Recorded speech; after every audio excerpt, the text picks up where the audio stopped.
So we have an example here of where we majorly messed up on a McLaren. We essentially booked a supercar for a color change. I don't know if we could have handled the situation worse than what we did. Are you wrapping cars more than 12 hours a day, every day? Working nonstop but can barely get by? Burnout, missing deadlines, and wondering just how much longer you can keep this up? That was us too. We started our wrap shop buried under $250,000 in debt, and it felt absolutely impossible. But we dug out, built a profitable shop, and are still in the trenches of owning and operating a wrap shop. We're here to share what we learned along the way so that you don't make the same mistakes that we did. And we're here to help you with the business side of the wraps, like pricing, building a team, streamlining your systems, ultimately so that you can run your shop and your shop stops running you.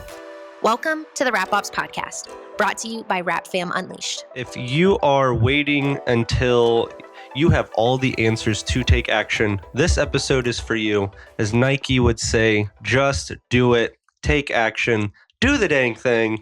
From this episode, you will learn how making decisions and actually taking action in a timely manner will move the needle way faster than actually researching forever. So we're going to give you 4 concepts today that we've boiled down that you need to grasp in order to be comfortable with the uncomfortable. All of you had to jump off the cliff at some point to get in the business, and it doesn't stop there. You got to keep jumping off that cliff. Tanner, take it away with the first concept of the day. Sure. So starting it off with number 1, we have understanding the installer to owner mindset shift. This one has been really interesting because I've seen it play out for me personally. So we were going back and forth on like if I should do this one or if you should do this one. And you brought up a really good point of, Andrew sold honey buns in kindergarten. So you've always been owner material. Whereas I definitely had to like man up and learn the shift. So if you don't know a little bit of like my backstory, I technically came on and immediately started just up front, learning more quoting, more sales, and then just out of pure necessity, learned how to install, and then kind of started managing, hiring, all of that. But for a long time, I felt like, oh, we're behind on install. So I'm just going to put my head down and keep installing, to the point I'm like wrapping cars in tears. Like I was so exhausted. And looking back, I'm like, that was so stupid because I should have taken a step back and been like, what would an owner do in this situation? Okay, we would put ads out, we would hire, we would do X, Y, Z. So it's a really big shift to go from installer to owner. And I like to relate it to kind of like wrapping a car. So when you wrapped your very first car, I'm going to assume it most likely sucked. Yeah. You probably didn't do very well. Yeah. If you did, that's awesome. But I assume your bumpers looked bad, peeling, probably patches, seams, miscuts, whatever. And you probably took it as like, oh, I'll get better on my next one. And essentially you have to do that for all the skills moving forward. And I think a big fear that's pretty common when you go from installer to owner is first off, wasting money. So if you're just making that switch, you probably have very limited funds and you feel like you can't afford to mess up. Looking dumb. So maybe you already posted on Facebook, guess what, family? I'm going out on my own. I'm doing my own business. Yeah. And then if you own a business, that is like the number one like Thanksgiving question you get is how's business? Yeah. So you want to have a good answer and you want to tell your friends good things. If maybe you left a wrap shop to start your own wrap shop, I'm sure you want to prove to that old boss, like, look at me go, I can do this without you. So you're probably afraid of looking dumb. And then making decisions on things that you aren't as confident in as you are at install. So you're probably super confident in install, but then when a sales rep shows up at your door wanting to lower your energy bill, you're probably like, what? It took about 20 of those showing up to the door before I understood what that was. So those, I think, are the big fears that are probably surrounding that mindset shift. So it's like, okay, well, what do you do to react to that? You just put your head down and you keep installing. What that causes is I assume you're not setting up your sales for the next week, next month, whatever. So you're going to have a lull where you don't have jobs. And then you're going to have stress. Or it could be the other way. Maybe somehow you're booking while you're wrapping. Yeah. And then you're overbooked. And then you start doing bad customer service because you're not answering your phones because you can't get stuff out the door fast enough. So then you're developing a bad reputation by being overbooked. Right. So those are really kind of like the symptoms, I guess you could say, of if you're not handling that shift from installer to owner Yeah. And well. I think another thing that would stick out is just that fear of failure. So another way to think of this is I know primarily we have shop owners that listen, but I also know that we have other audience members that may not be the shop owner. They work within the shop. And I know I try to hit on my team hard here of just take ownership of your role. And that is a mind shift as well of you are not the difference between that installer to owner is not just, oh, I know how to install, so I'm just going to install this car as I'm told, but actually taking that ownership mentality, which comes with that, like more responsibility, the bigger they are, the bigger they fall, like that fear of failure there of just take ownership of your department. Don't just keep going, to your manager of, oh, I'm in this situation, the printer stopped working. What do I do? And it's like, you know what to do. You know to call technical support and jump on a call and solve the problem. Take ownership of the role, take ownership of the department. Essentially, just do it. Yeah, make a decision, just which is do the it. theme of the episode. Like how often we tell our employees, like, please make a decision, even if it's the wrong one, like make a decision. Yeah. And so if you aren't a shop owner and you're wanting to learn a lot from this, that's really good advice. Yeah. But I will say, I do think you need a supportive boss. That's true. Who's okay with that. You could potentially be working for the wrong person that gets mad at you for doing it, and then you need to just assess where you work and whatnot, and if there's growth opportunities there. And for you. From the installer standpoint, especially, definitely not in the beginning. Like I'm talking more towards you work in a shop. Maybe it's not your own shop. Early on, yeah, like you're definitely learning. You don't know what you're doing. Like learn it. Still just do it. Like keep trying and learning. Yeah, but maybe once your day to day gets boring. Yeah, but to our more senior level installers, I almost don't let them come to me with questions because it's like you are a professional in your craft. Just make a decision. Like at this point, someone who doesn't know how to do this would go to you for advice on how to answer that question or how to install it a certain way, how to inlay it, how to cut and drop, how to whatever. It's like, just take ownership of it. Like you are a professional of your craft. Just do it. Exactly. So yeah, you kind of have to do the same thing as an owner. I would just say like what you just described is more of like a baby step. Yeah. Going straight from install to business ownership is like massive step. Mm-hmm. And we do have a little bit of proof in the pudding on this one. So we have, just like every other shop owner out there, I'm sure we have had employees say, F you, I'm going to go do my own thing. And almost every single one of them has come back and apologized, which is really nice for us. I think a big part of that is we try not to flip the bird and, destroy them on Facebook for leaving the company. It is what it is, and we go our separate ways. But almost all of them have come back and we're like, yeah, this is a lot harder than we thought it was, which we've told them before. Of like, are you sure? Because it's like tough. Especially when it comes to the whole business side. It's like your job is just to wrap the car, and that's it. No finances, no inventory, no people management, no lead generation, no closing framework to close. Yeah, a there's sale. a lot of things that happen behind the scenes. I mean, shit, you're not even thinking about like paying taxes. Like, we haven't even like little things. I always joke about of like I never realized how much we would fix a toilet. Yeah, the amount of toilet issues we have. At our shop, like we joked, like, are we plumbers? Like, oh my God, because the toilet kept freaking breaking and we had to like buy a new toilet and we had the plumber come out like 3 times. So it's like, that was an expense every time. And it's like, we can't run our shop without a bathroom. Yeah. So it's like these little things that take up your plate that you have to have the money for and that you don't think are going to come up. Yeah. We had the door knob fall off of the employee door. And it's like, okay, well, there goes 4 hours of me trying to figure out how to just allow my employees go in and out the right door. There's all these little things that you can't like possibly plan for or even really train on that you just have to deal with. Whereas when you're an employee, you don't get that. And that's the big misconception of like, I'm going to own a business so that I have free time. And it's almost the complete opposite. Yeah. You're like kind of a slave to your business for a long time. Yeah. But, and to your point, I've yet to talk to anyone that has left and tried their own thing, whether they failed or succeeded at that has not told me, wow, you guys made that look a lot easier than it really is. That both from people that I would say are still doing it and figuring it out to they tried it, closed up and went somewhere else. And were just like, yeah, no, not for me. Yeah. And a lot of that, I think, is as the owners, we try to not put the stresses of what's out of their control on them. Yeah. So there's It's your no job point. as an owner not to put that stress on them. So if taxes are crazy high and that's going to be a huge chunk of change, I don't walk to the back and tell all of them, oh my God, like bank accounts low. Like we might be sweating behind the scenes, but we don't go out and project that and tell them that because they're supposed to be wrapping cars or running the front or whatever. So a lot of that is just handling the stress on your own and not kind of being like a blabbermouth and venting to your team. Like go vent to your friends or something. Don't vent to your team about big issues that they can't help with. Unless they can help with it, then vent away. But we might have vented about the toilet because that was getting annoying. That one was getting annoying. Yeah. We ended up buying a like $400 toilet that could flush like pool balls. It's like a whole thing, but it works. So it hasn't clogged. So. It hasn't clogged. So yeah, that's done. But anyway, do you want to take over number 2? Mm-hmm. Yeah, so number 2 is simply reframing what being ready means.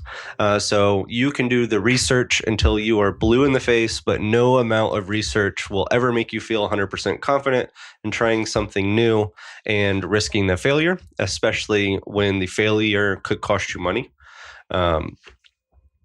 You don't know everything when you wrapped your first car. To your point that you kind of mentioned earlier is... at some point you felt confident enough to just jump, and then really it's just how quick can you reiterate, learn from that, and continue. So I know I can even speak personally here for literally starting this podcast of like what mics to buy, how should we set up the cameras, what software should we use? And we've messed up so many times. If you're watching us on YouTube, I think like 2 episodes ago, we like forgot to record Andrew. So it's like just me. And I'm like, just post it. Like we have to keep going. Or we did like a couple episodes, like audio didn't record. At SEMA, we figured out a Wi-Fi issue for like remote. So yeah, there's a ton of issues with this podcast that we've been learning. But I'm like, you know what? Like as long as we get one posted every Tuesday, that's our goal. Right. And to put that in perspective, I also... in 5 months of researching the podcast, I also went and interviewed, like if anyone is listening to this knows who Ed Milet is, it's probably still a top 10 business podcast like in the country. I found his, or at least one of his prior podcast producers, and like paid for an hour consultation to just like try to learn it as much as I could before I started. And to your point, 5 months of research, probably a couple $100 and like specialized consulting, put together, like did my research on other podcasts that are current and, no longer operating within our space to try to figure out what would make us different, what would be our, our niche.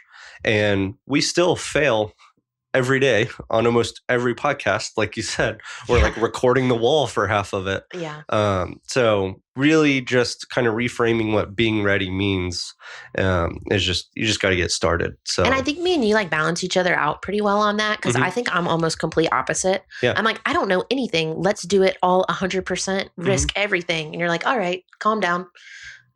So I think, cause I was like very much like, let's just buy the mics and get started. Yeah. And you were like, here's 4 different, here's 4 different microphone sets. Here's this. Yeah. And I'm like, yeah, I found this one for $100. Let's just do that and move on with it. And, so, I think that helps too. If you can find, if you're looking for a business partner or spouse, even someone who kind of balances out, I think helps. But that being said, you also call me out when you're like, all right, calm down. Like you haven't even looked this up. And for example, I demoed our whole bathroom before I looked up how to fix it. And I had to live with no walls in our bathroom for 3-4 years. That was my punishment. I punished myself on that. I guess was it that long? It's been a long time. It's been a long time. Where just like randomly half the tile in our bathroom was just ripped off. And that's not how you remove tile, by the way. Yeah. Yeah, definitely not how you remove tile. Now, since then, we've tore it down to the studs and the subfloor and have rebuilt it. And we're like using the bathroom and vanity upstairs again. So anyway. But just to kind of show the difference, you like fully researched how to redo a whole bathroom and did it. And I'm just making your life miserable. Yeah, So absolutely. it's fine. But yeah, so reframe what being ready means. You're never going to be ready. I don't think even to this day, Mhm. there's a situation that I 100% go into that I'm like, oh, I know exactly how this is going to turn out. It's going to go perfectly in our favor because I am an expert at it. Yeah. So, and even if you find a system that works really well, it's like in 6 months, the whole world changes and all of a sudden it doesn't work anymore. Right. And then you have to identify, like, okay, what shifted there? Like a big one was COVID. Yeah. Like the way things operated pre-COVID versus after COVID was huge, and that's completely out of your control. Yeah. So sometimes you do have to deal with things that are out of your control.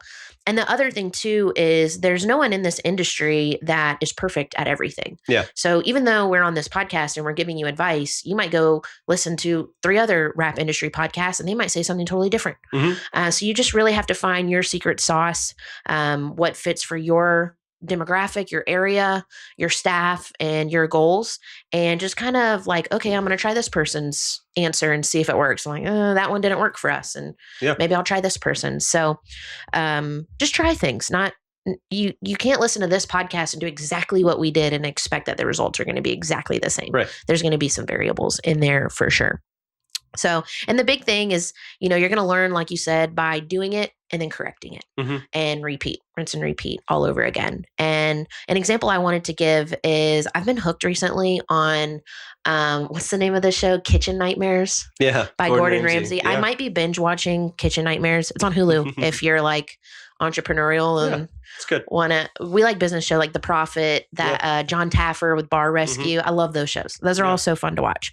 But anyway, I was thinking about it and I was like, you could be a amazing chef in your city, or you could be Gordon Ramsay. Both arguably have the exact same skills, but Gordon learned the ownership, the entrepreneurship, the marketing side of cooking.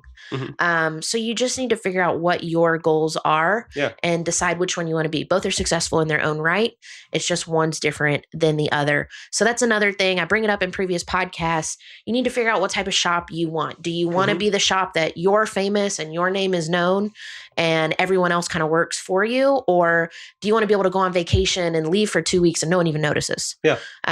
So keep that in mind as you're taking advice, because some advice supports one or the other.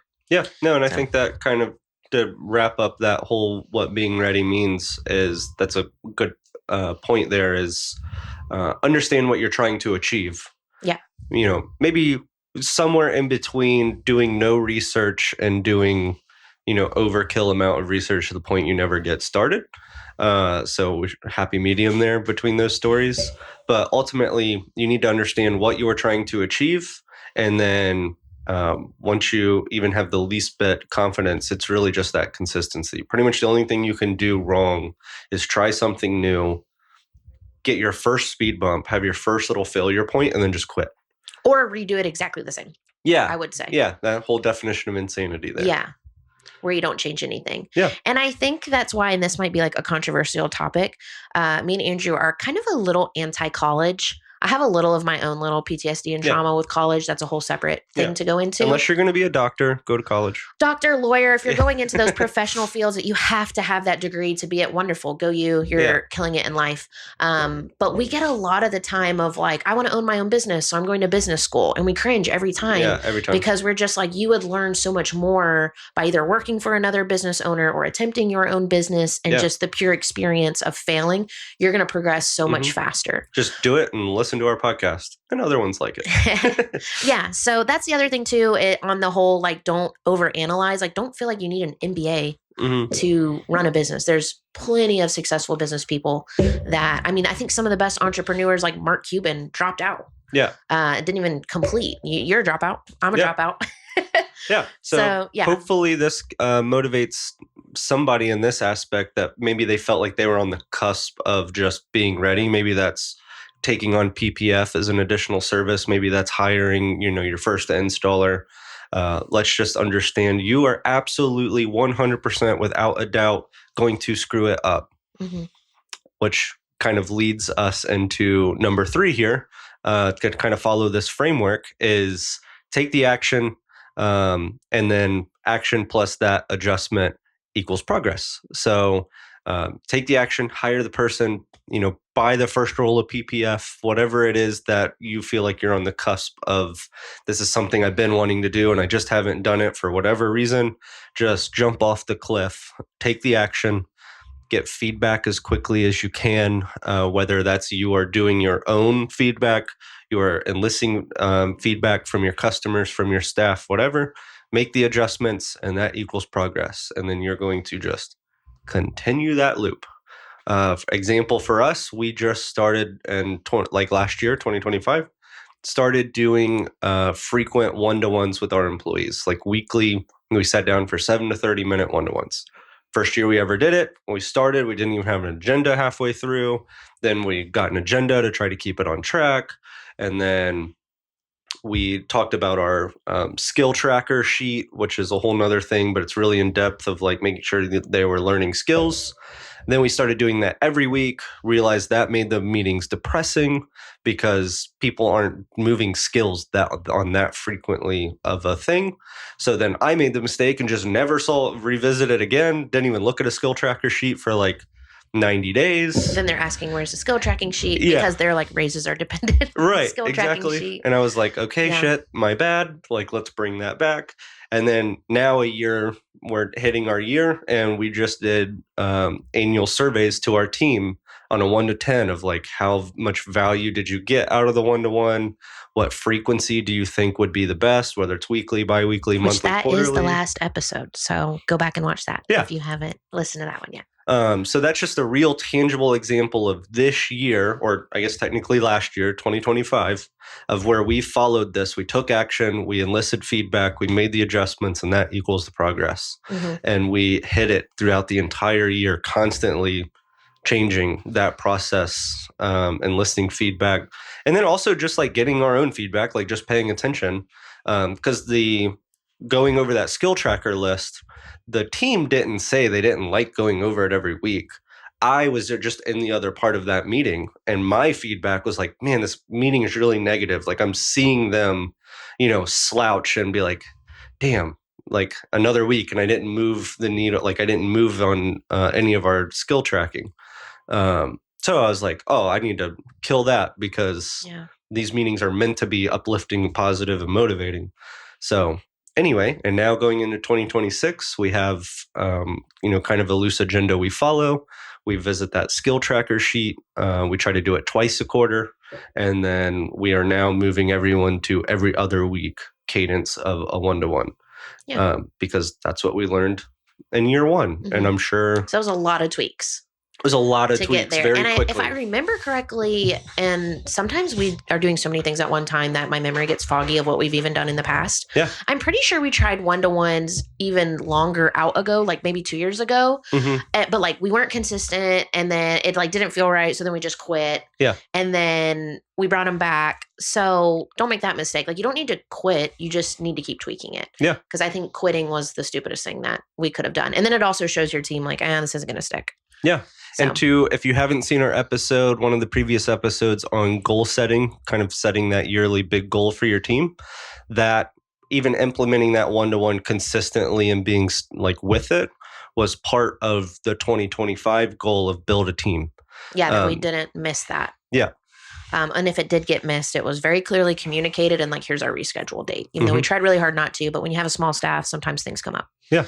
So cool. We have some other examples too. The reason I wanted to go over some examples of basically times we screwed up is because I think a lot of life is a highlight reel. Yeah. And we're always telling you like, look how awesome we are. Like this went great. And so I thought, let's take a few minutes to tell you all some really big things that we totally screwed up. If you screw up enough, you can start a podcast talking about it. You can. So it's fun to joke about. And I think it's good for our egos to just get it out there and be like, oh yeah, I messed that one up. So one of the examples I have, this one's just like an install example. This was way back in our early days in our old shop. Long story short, we wrapped a commercial van for a guy, and the wheel wells kept popping out. Yeah. and we could not figure it out. Oh my gosh, we tried to redo the wheel well, and then when we would redo the wheel well, the print wouldn't print the same, so it was like a different color. Mhm. And I think we got this van back maybe 5 times. Oh, yeah. Like a ridiculous Yeah. amount. And the guy was so nice. The customer was so nice. Brian, much love. Yeah, he was super nice, and we did not have money in the bank account to just like refund him, because I Mhm. think maybe you're like, okay, at that point, why don't you just refund? We literally did not have the money in the bank. We were like, we have to figure this out. Yeah. So long story short, we did some research. We called people in the industry, called our supplier, Mhm. figured it all out. And I remember I told him, I was like, we're gonna redo the whole van, because then remember at this point now we have like the color issue. Mhm. So now the wheel wells were like different colors than the rest of the van. Yeah. So I was like, we're going to rewrap this entire van for you. We're confident in how I think we even sent him a video of us doing just the wheel well, like a test Mhm. piece. And we're like, Yeah. look at this. We- We figured it out. We did a test piece. I remember we did a test on each of the 4 wheel wells. These are the Chevy Express fender flares. So Mhm. if you're an installer, you know what I'm talking about. Yeah. And we did a test on each of the 4, doing a slightly different process, Mhm. and then would just like let it sit, did nothing with it, came back the next like day or so just to kind of see what changed, if anything, until we basically, and to your point, like was recording to it. Like, seriously, Brian, love you for literally saying, here's my van, experiment, just get it, we trust you or whatever. Yeah. And yeah, we were relentless about like, we are going to figure this out. And we also knew this isn't the only Chevy Express van we're going to wrap for the rest of our life. So like it would behoove us to figure it out. So once we figured it out, the biggest takeaway I have from this is, yes, we rewrapped that van, but then we also recorded this is how we did it. And then every installer in our shop moving forward has learned that method. Yeah.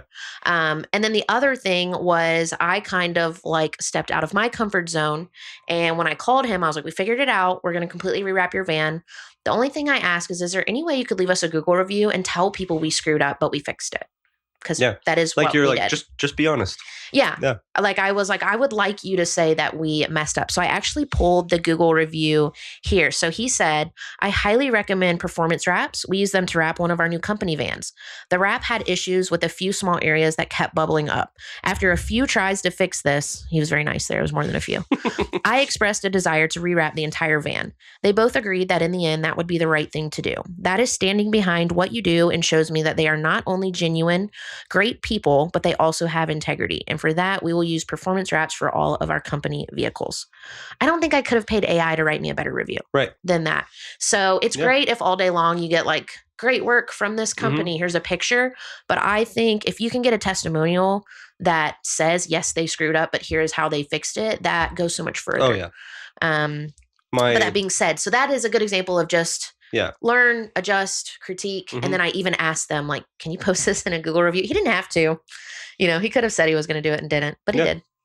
Go ahead with what you're saying. No, I was just going to pretty much echo and reiterate that of just thank you for Brian of he understood that we were going to follow that process and he trusted us to figure it out. And I think just in general, I think if you take that mentality of just like, I'm going to take action, I'm going to get this right for you. Yeah. I don't know the answer, but I'm figuring it out. Yeah. And I think it doesn't even have to be a customer, but you are just kind of that framework we laid out of like, take the action and list the feedback, make the adjustments. That's progress. And just over and over and be like, just, relentless. Yeah. Just be relentless about it. Whether that's with a customer on a project or an employee. Yeah, whether that's with an employee or even trying to get the one-to-ones figured out, or it's just trying to figure out how to run and set up a podcast better. Like what you don't see is there's a whole power strip here with power cords plugged into the cameras and stuff because we've had that issue before. So yeah. So we just did a kind of a commercial example because your commercial customers, I typically think work with you a little bit better because they're also a business owner. Not 100% of the time. Sometimes they're like, in a rush and want it done. But then you also have that side of your business that may be those cool people with the cool cars. And so we have an example here of where we majorly messed up on a McLaren. I'll let you take it away. And this is our customer service example. Yeah, this one's tough. And it's been several years. We've learned a lot from this. And quite frankly, I don't know if we could have handled the situation worse than what we did. So, we did not wreck the car. Yeah, we didn't wreck the car or anything like Yeah, that. it's nothing crazy Yeah, like we that. didn't punch a customer in the face. Nothing over the top. But we essentially booked a supercar For a color change. for a color change. And at the time, we had an installer that was really wanting that. So, like, super excited that we sold this and brought this in for them to wrap. And it just so happens that that same week they quit. So we essentially pretty much at the delivery of a supercar didn't have the installer that we were intended on installing it.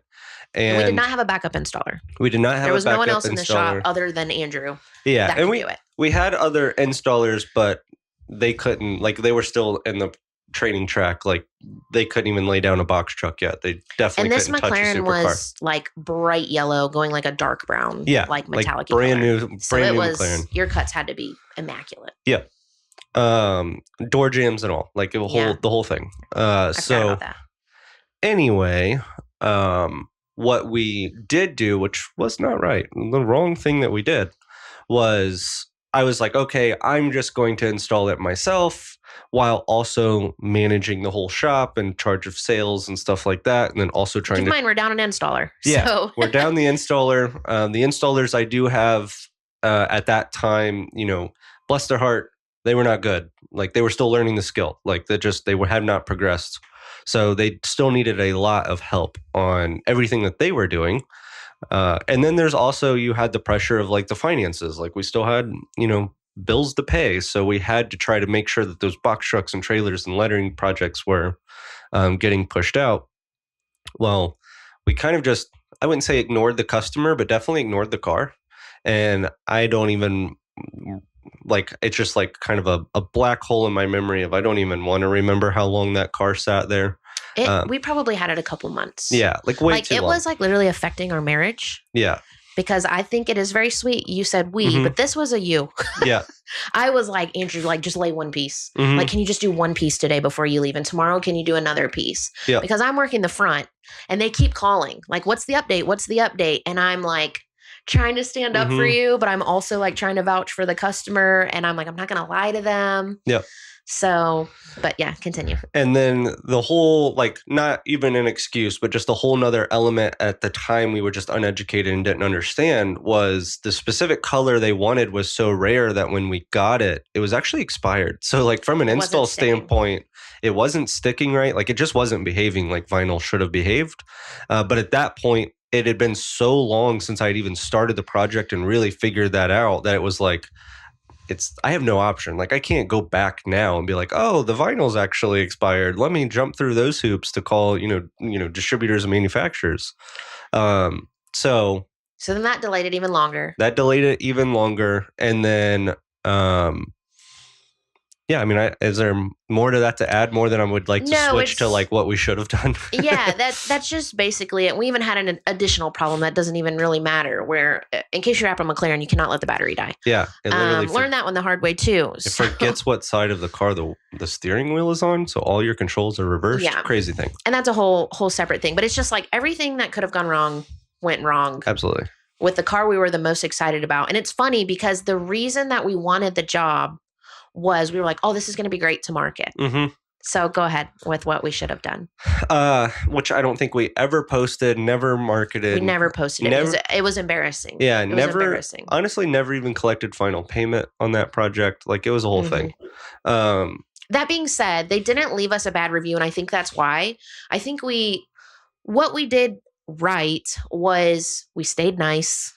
Yeah. We update. I mean, I gave them an update. They didn't like the update. Yeah. To the point they started stopping it in person, and I was like, okay. Yeah. Yeah. I'll show you. And quite frankly, we kept our tail tucked. Like, when they knew that we were we were upset. I mean, I like the guy brought his wife in. I'm talking to his wife, and I'm like, I am just so sorry. Like, I know how this looks.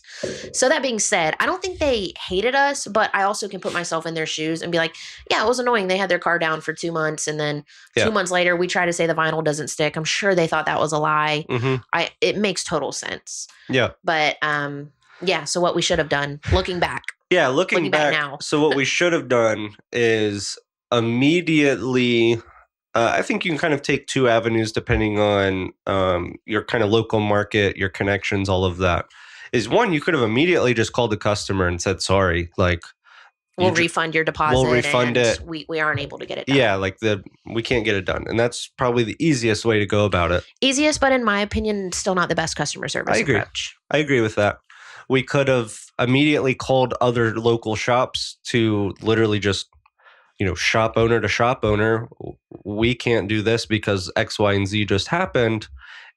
Can you do this? And then figure out some type of deal there of like whether they just do it or you tell the customer, we're not going to do it. Sorry, like, but I hooked you up with this shop. I hooked you up with this shop. They can handle it. Exactly. Yeah. Or you could have gone into the kind of more contract installer route and found, especially, it was a McLaren, so it's not like it was, a giant removal on something that's been on there for like 15 years that no one wants to touch. You would have had we would have found a subcontractor. We would have found a contractor that would have been more than willing to, drive in or fly in to help us out with that project. Get it done, probably with little to no delay in the original timeline. And then customer would have been happy. They would have got their car back. And that would have been it. We would have been able to market it. Yeah, I think I don't know. It's like our brain wasn't even open to that. We were just like, there's only one solution to this problem, and it's that you have to install it. Yeah. And that's that, so that we can get the pictures, so that we can post it online. And yeah, so that is another example of something that just like totally blew up in our face. But that being said, we learned a lot from it. Yeah. And I can honestly say if we were in that situation again, which I don't think we would be, we're set up better than that now. But if we were in that situation again, I feel a lot more confident in how we would handle it. But we could have not taken the job to begin with because it's scary. We've never done a supercar before, so we're not even going to try it. And that, I think, is more hurtful to you, your confidence in your business, than swinging and missing. Yeah. So we swung. Yeah.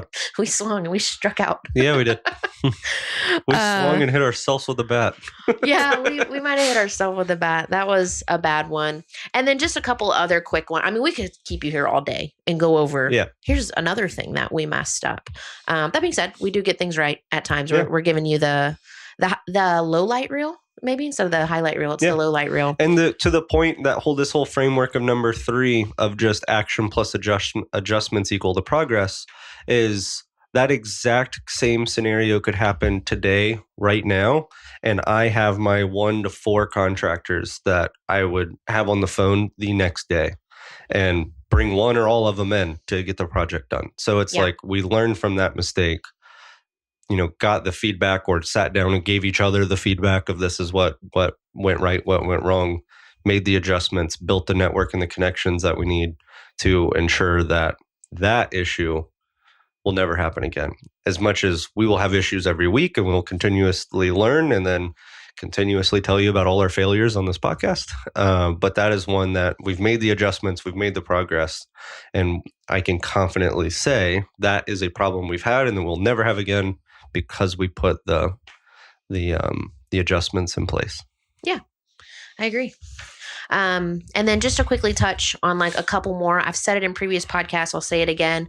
I kind of typically lead our marketing, and for a long time I was way too focused on like, oh, this TikTok went viral, even though we didn't get a single local lead from it. We would get people like in Arizona being like, I want you to wrap my car, but that obviously never happened.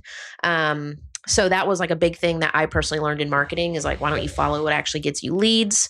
And that has taken a lot of like post. Okay, did we get any leads? Okay, let's adjust, try again. Yeah. Maybe we need a new strategy and go from there. And that doesn't mean one post determines everything. But once you've been posting the same type of content for 3 months, you can actually look at it and be like, this isn't performing. Yeah. So that's on marketing. We have management. You've heard us before say we used to be sweatshop mentality, and now we're very much employee first mentality. And I wish we could go back in time and change that right off the rip. Yeah. That was a huge one that took way too long to learn. And I think if you're okay with it, I'd like to parlay into number 4 here. Because I think what you had said there from being employee first versus the original very authoritarian sweatshop dictatorship vibes of like, I don't care about your life outside of here, work all night until this project's done, or else I'm pissed at you. Which was, Those are the days. yeah, which is wrong, 100%. Like, I've learned from that definition of insanity, the whole thing. But which brings us to number 4, being the cost of waiting, is I kind of want to, give the guidelines or the barriers there, because we've swung the other way too, where we were too nice, too lenient, let, for lack of a better term, just a bad cell in the culture be here way too long, and it kind of turned a whole vibe, a whole culture bad. Because for me, to the whole Nike of just do it, I was avoiding having those hard conversations, those even if the conversation was like, you need to walk, or we need to see this immediate change out of you because it's affecting the whole team. The cost of waiting there was, I waited too long, avoided it, was too scared, whatever we want to put in there. So that's kind of the other side of that too. Well, and I think we talk about this all the time too. I think when you're in a position that you're making big decisions, you're going to swing one way, it's going to fail, and then you're going to overcorrect and swing way too hard the other way, and you're going to fail again. And then you're going to be like, all right, I needed to be in the middle. Yeah. And so it's almost going to take 2 massive failures to find your middle. Yeah. And I find that in almost like every aspect of life for me, where I'm like, okay, I went way overboard, went way underboard, and then let's find the middle. So, and there's a cost to both sides of those. Yeah, absolutely. And there's also something that we didn't really mention. So we have the cost of waiting, which is going to lead you to, you're probably going to do everything yourself if you're waiting on making a decision, which is going to lead to burnout. Your team's going to learn that we don't really progress here. We just kind of stay stagnant. This is a place that I can work at for a year or 2, and then I need to find somewhere else. You're going to, of course, if you had any goals, I don't know how you're going to reach them because you're not making steps towards it. Yeah. But the other thing that I really wanted to hit home too is you have the cost of waiting, but you also have the cost of education. Yeah. So kind of how we talked about going to college. So you could pay for college and get an MBA. You could. Or you could just make mistakes and pay for, when you lose an employee, that's a cost. Yeah. When you wrap a car wrong and have to redo it, that's a cost. When you put the wrong paid ad up and it doesn't perform, that's a cost. Yeah. But instead of kicking yourself and getting down and being like, oh my God, I keep costing us so much money, you're just paying for the cost that it takes you to learn that lesson. Yeah. It's the cost of education. Yeah. Except that cost, the cost of education in the way that we're trying to show it through entrepreneurship, at least it's a write-off. Yeah. And I don't want to take credit for this exact like cost of education phrase. Definitely check out Alex and Layla Hermosi. We always mention them on the podcast. So if you need another good podcast to listen to, they both individually have their own podcast. Alex, in my opinion, is more sales marketing. Layla is more on the business, hiring employees, culture, things like that. So Alex talks about that all the time of like the cost of education. And I think he even goes above and beyond and like creates a budget of like, I can mess up $1 million worth and it'll be fine. Yeah, so that's obviously extreme. He's playing with much bigger numbers than any of us are. He's got a couple of zeros on us. Yeah. But it helps because it's like, it does hurt when, when I make a mistake and I can look at, oh my God, that just cost us $5,000. Like there's this funny story where I sold a Dodge Viper thinking it was like a POS car. And then the guy upgraded it oddly enough to a McLaren and asked if we could keep the same price. And Andrew's like, oh my God, Tanner, you're killing me. But he said yes. But I was like, man, I just cost us this much money. But the thing is, I never made that mistake again. And every person that has worked here has heard that story so that they don't make it too. So it helps just because you're not beating yourself up after every mistake. You're just like, yes, it cost money, but I learned a lot from it and I'm not going to do it again. Because it's not like you went into it like, I'm going to cost us money. Right. Like I want to bring us down. Like I never went into anything with a bad intention. So as long as you are going into every single decision with the intention to do your best and you fail, you shouldn't be ashamed of yourself. Right. So that's my big takeaway of the cost of waiting and the cost of education, basically. So those are our 4 are 4 big things that you need to grasp in order to Nike it up and just do it. Yeah. So to kind of recap, we have that installer to owner mindset shift that you need to do. You need to reframe what being ready means to you. Action plus adjustments equal progress. And then also identify the cost of waiting and the cost of education. So we're leaving today, I think, with a challenge for our listeners. But So your challenge this week is I just want you to identify one decision that you have been putting off. Maybe it's talking to a difficult employee. Maybe it is calling those leads that you know are just sitting on your desk that you need to do. Maybe it's selling a car that you think is too hard for you to do. Yeah. I want you to identify that one thing. And before you listen to our episode that comes out next Tuesday, go ahead and act on it. Make one step, make a decision. Yes, you're going to do it. Jump off the cliff. And just don't be afraid of failure. Just do it. It's going to be fine. And if it's not fine, we just wrap cars. We're not brain surgeons. You know what I mean? No one's going to die. It's going to be okay. Yeah. You're allowed to mess up.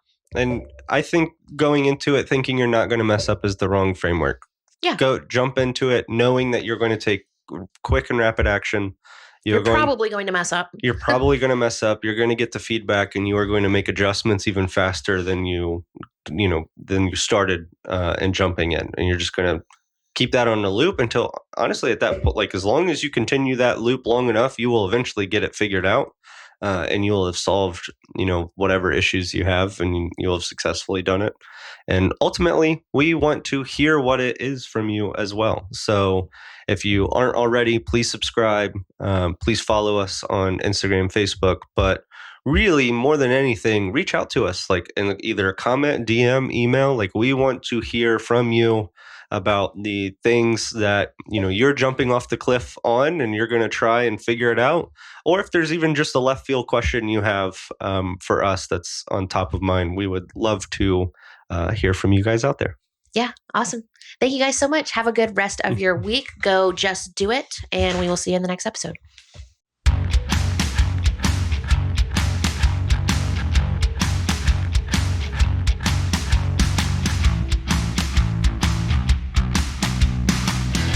The Rap Institute, the largest online rap training platform, now with a special offer. Use our code RAPOPS15 for 15% off your order.